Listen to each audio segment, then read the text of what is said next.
Hello fellow mutants, welcome back to another video, and in this video we're going to talk about how Anakin apparently is the one who called Rey to the Skywalker lightsaber that in the Force Awakens that led Rey to have that Force vision.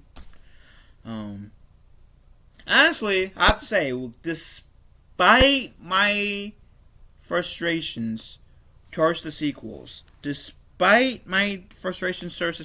and how critical I've been towards them, this actually is a pretty interesting theory. I'm not gonna lie. So let's give this theory a look, shall we? The screenwriting has.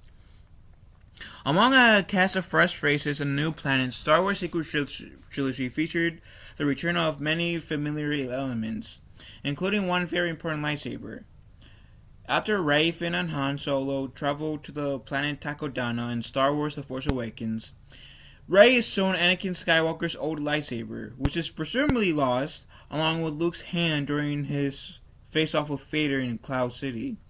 Throughout the sequels, her journey to becoming a Jedi is linked with Anakin's old lightsaber, a weapon that is replaced by Rey's own yellow lightsaber until the closing moments of The Rise of Skywalker. And I have to say, I didn't exactly mind Anakin's lightsaber being used, per se, but I wish that in, Rey, after the events of The Last Jedi, Rey, we see, Rey have to construct a new lightsaber, being the yellow one that we saw towards the end of the movie, right? But towards the beginning. And I just wish that Rey's yellow lightsaber was shown in Rise of Skywalker, because that would have been I don't know, out of all the criticisms that I had with Rise of Skywalker, I know I would have complimented that if they did that. Had Rey's lightsaber, golden, yellowish lightsaber being used throughout the movie, so. I am disappointed that they didn't do that. Anyways, let's continue. Lightsabers has always been a central part of a Jedi's path, but the Star Wars sequels put a new focus on the Jedi's weapon that hadn't been used previously. Luke Skywalker's journey to becoming the galaxy's hero started with Obi-Wan gifting him his father's lightsaber, but Luke's decision to become a Jedi had more to do with his personal convictions. In Rey's case, the Skywalker lightsaber called out to her. Despite her attempts to run from it, a lightsaber has never served as a beacon of adventure on its own. Could this be the lightsaber's true owner was the one calling Rey's through it? Ooh, juicy. So the Jedi essence lives on inside their kyber crystals. Even the prequels, when the Jedi were an organized group, the movies never fully explained the process of how a lightsaber is created by a Jedi. The power in the blade of the lightsaber is drawn from its kyber crystal, each of which is unique. Jedi younglings travel to the planet Ilum during their training to harvest their own crystals to create their lightsaber. Upon the completion, each lightsaber blade illuminates a new color and bonds to a specific Jedi. The Jedi essence can even remain connected to the crystals even after their deaths. I feel like they kind of explained the whole how the Jedi got their crystals in the Clone Wars. Yes, they never said it in the movies, but that's why we have the Clone Wars. And I believe it was season 4 or maybe early season 5 of the Clone Wars is when we got this episode arc where Ahsoka oversees these younglings to get their crystals and to construct their sabers. So I yeah, we might not have seen it in the movies, but we had we were shown what that process was like in the Clone Wars show. So Anyways, in the previous in the preview for Marvel Comics Star Wars issue 35 by Charles Soule, Luke is up close and personal with one of these essences. Seeking to construct a new lightsaber, Luke learns about the kyber crystals from the kyber master named Dr. Karta. He's informed that since his current and previous lightsaber had been chosen as his blade, they would not have the unique bond that connects a Jedi to his kyber crystal. In exchange for fixing his kyber crystal, Luke must use the Force to purify a rare kyber crystal of its dark energy from a kyber master. In that process, he is brought face to face with a Sith from a High Republic. So,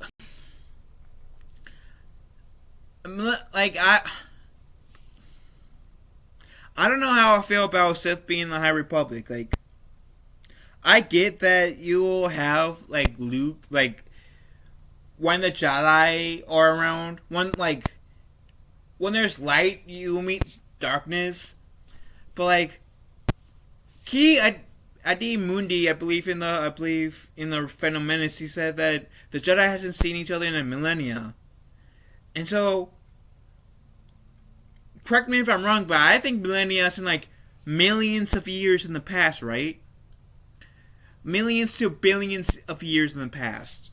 So, like, I always thought that they hadn't seen any Sith since the Old Republic era. Isn't the High Republic supposed to be like a couple hundred years before the events of essentially what is currently known as the Skywalker saga? So I don't know how I feel about Sith being the High Republic. I don't mind there being dark side users, but Sith? I don't know. And maybe because I also haven't read any of the High Republic stuff because it has honestly not interested in me personally.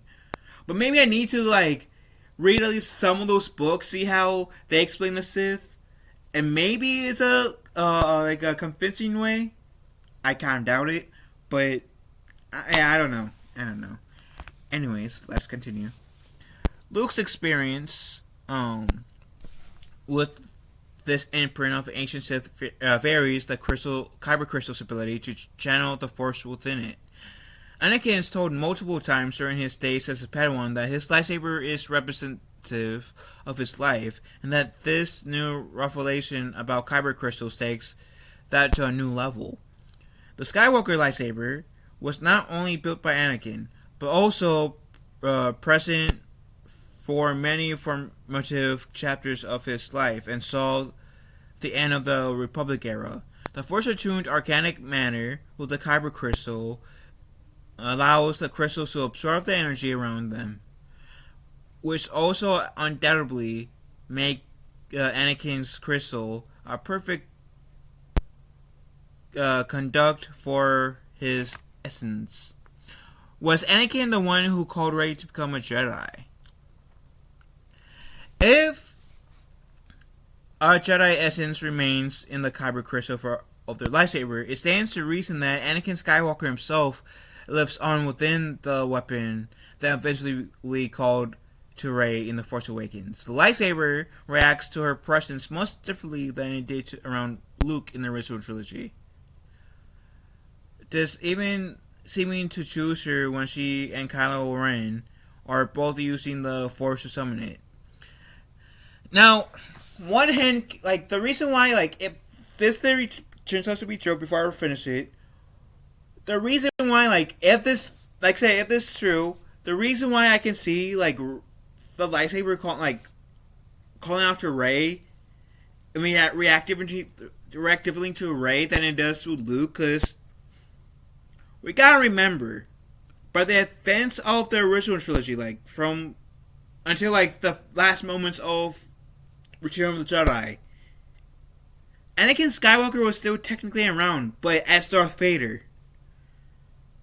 By the time the sequels came along, Anakin and slash Vader, whatever you want to call him, has been dead for like, what, 3-ish decades. So if this theory is true, that will be the reason why he reacted differently to Rey than he did to Luke. Because in one trilogy, Anakin was still around. The other trilogy, Anakin was long gone. So, yeah, there's that. Anyways,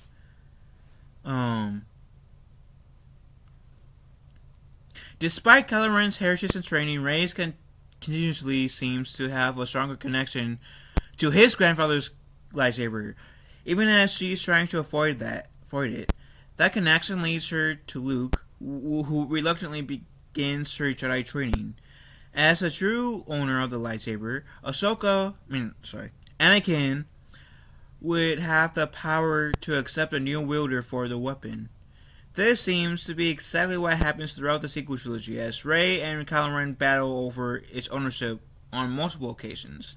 Rey's strong connection with Anakin's lightsaber can't really be explained any more clearly than Anakin himself having an influence over the weapon.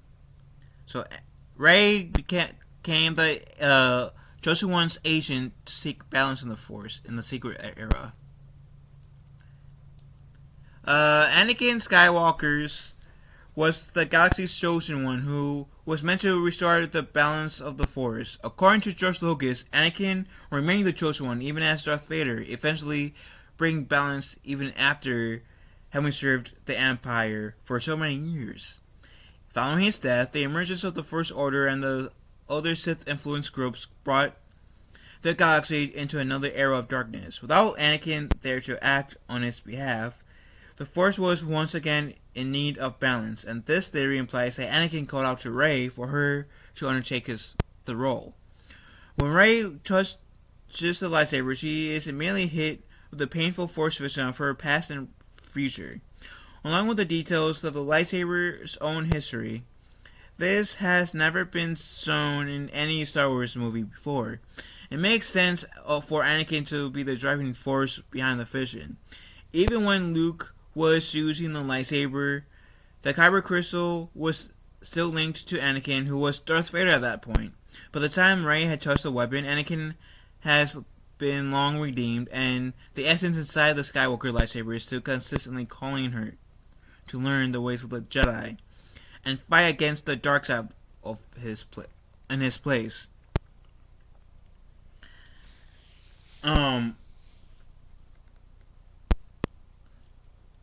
The idea of that, I'm not against, but I feel like the execution that Disney took with the sequel trilogy kind of makes that a bit hard to like swallow. And I hate to say that because like I said, I do enjoy that whole idea of Anakin potentially called to Rey. But like I said, with the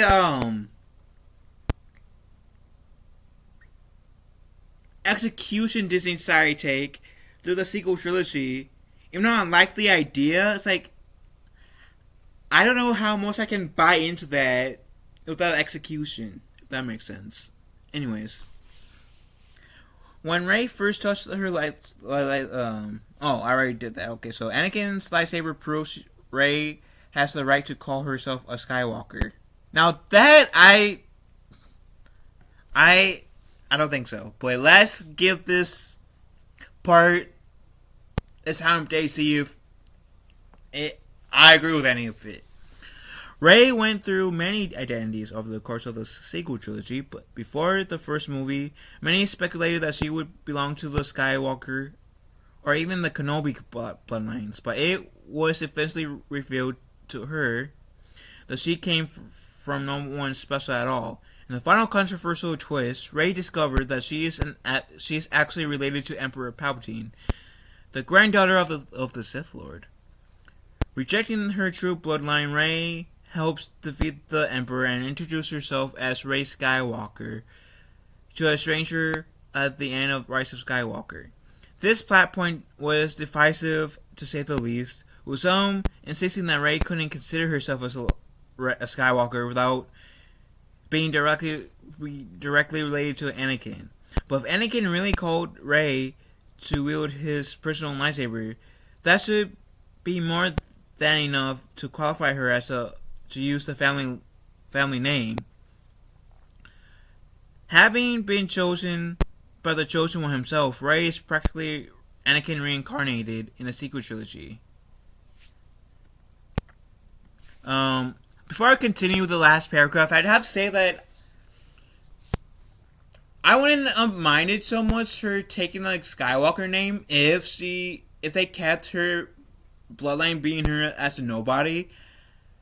I wouldn't have much issue with her calling herself Skywalker because she wouldn't know her family name. So hence, if that woman said Rey who, then if she wasn't related to a Palpatine, Skywalker, Kenobi, or if she didn't know who she was related to, then yeah, I would be okay with her taking the Skywalker name. But seeing how, literally, not only was she related to the Palpatine, which I can kind of understand why she wouldn't like the Palpatine name, but can see, she using the Palpatine name to redeem the name and say, my grandfather was a dick, but I'm not.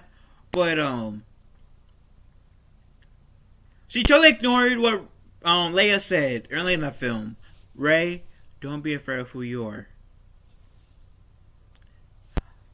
Totally did a middle finger to Leia. Said, okay, I'm going to not go Palpatine. I'm going to go with Skywalker. That's why I'm mad about Rey taking the Skywalker name. Not so much that she took the name, per se. It's the meaning behind it. Leia literally, said, don't be afraid of who you are. And here she is, undermining that lesson, pretty much doing a middle finger to Leia.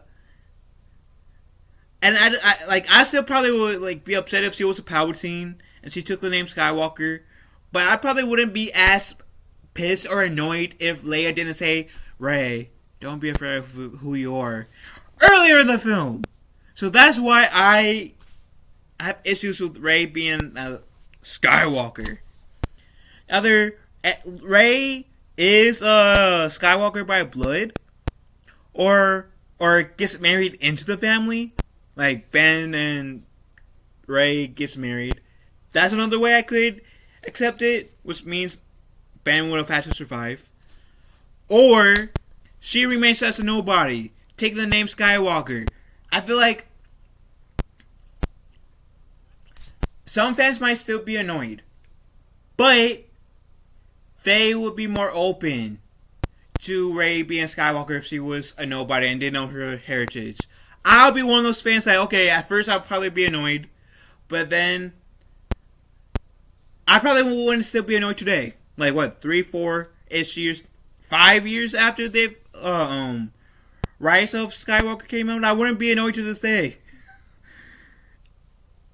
But that's just my opinion. If you guys like Rey being Skywalker, I'm happy for you guys, but yeah, anyways. With his children disillusioned and heartbroken, who better for Anakin to choose than Rey, who shared so many similarities with him? Her power, her need to belong, and her ability to transcend the rigid ideals of the Jedi allow her to be his perfect successor. Not just in spite of her bloodline, but because of it. Star Wars has always examined the ideas of good and evil and where they came from. And the concept of Anakin Skywalker post Darth Vader choosing the galaxy's next savior plays into the theme perfectly. And like I said, I don't mind the whole Anakin spirit calling to Rey. I do like that idea. It's just like I said, the whole execution of the sequel trilogy as a whole is I like the idea. I'm having trouble accepting the idea in this circumstance. But anyways, what do you guys think? Let me know in the comment section down below. Love you guys. Have a wonderful day. Be kind to one another. And may the Force be with us all.